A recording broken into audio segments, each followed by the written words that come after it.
Arestado ng mga operatiba ang isang lalaki na may kinakaharap na 2 kaso ng acts of lasciviousness matapos isilbi ang warrant of arrest laban sa kanya.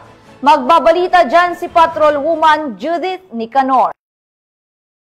Sa kulungan ng bagsak na lalaking may kasong 2 counts ng acts of lasciviousness kaugnay sa Republic Act 7610 o Special Protection and Children Against Abuse, Exploitation and Discrimination Act matapos itong maaresto ng Mandaue City PNP sa A. Soriano Avenue, Barangay Sentro, Mandaue City, Cebu nito lamang nakaraan. Ayon kay Police Lieutenant Colonel Kate Allen P. Andaya, Chief ng City Investigation and Detective Management Unit ng Mandaue City Police Office, bandang alas 6:30 ng gabi nang maaresto ng mga otoridad ang suspect na si Richard, 50 anyos na residente ng Purok Acacia, Barangay Kutkot, Liloan, Cebu. Ang suspect ay naaresto sa bisa ng warrant of arrest para sa kasong acts of lasciviousness kaugnay sa Republic Act 7610 na may 200,000 at 180,000 na rekomendadong piyansa. Kasalukuyang nasa kustodiya ng Mandaue City PNP ang suspect para sa dokumentasyon at tamang disposisyon. Ang kapulisan ng Mandaue City ay walang tigil sa pagsasagawa at pagpapaigting ng kampanya laban sa anumang uri ng kriminalidad